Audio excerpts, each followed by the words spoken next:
తలాడు.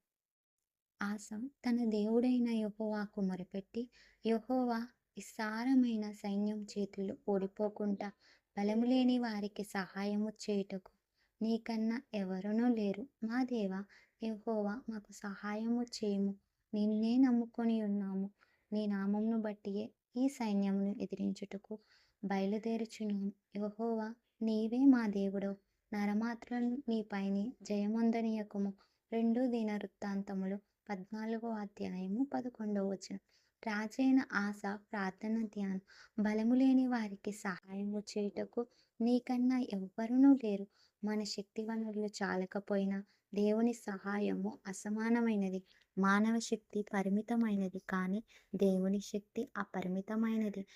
నిన్నే నమ్ముకొని ఉన్నాను అని ప్రకటించడమే కాకుండా శత్రువులను ఎదుర్కొనేందుకు ముందుకు వెళ్ళాడు. విశ్వాసం కేవలం హృదయంలో ఉండడమే కాదు, అది మన అడుగుల్లో, నిర్ణయాలలో, కృషిలో ప్రతిఫలించాలి. నీ నామమును బట్టియే బయలుదేరుచున్నాము. విజయం మన కోసం కాదు, దేవుని మహిమ కోసమే. దేవుడు మనకు జయమిచ్చినప్పుడు ఆ క్రెడిట్ అంతా ఆయనకే చెందాలి. మన జీవితంలో సవాళ్ళు, శక్తివంతమైన శత్రువులు, పరిష్కరించలేని సమస్యలు వచ్చినప్పుడు మన దృష్టి సమస్యలపై కాకుండా దేవుని కృప వైపు ఉండాలి. మన బలహీనతలలో దేవుని శక్తి పరిపూర్ణమవుతుంది. 2 కొరింథీయులు 12 అధ్యాయము 9 నా ప్రార్థించుకుందాం.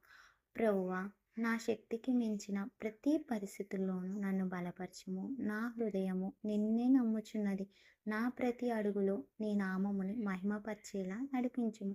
నా శత్రువులను ఓడించుటకు నా మానవ బలంతో సాధ్యం కావడం లేదు. నీ బలము, నీ శక్తితో నా శత్రువులు ఓడిపోవునట్లు చేయుము. యేసు నామములో ప్రార్థిస్తున్నాను తండ్రి. ఆమేన్.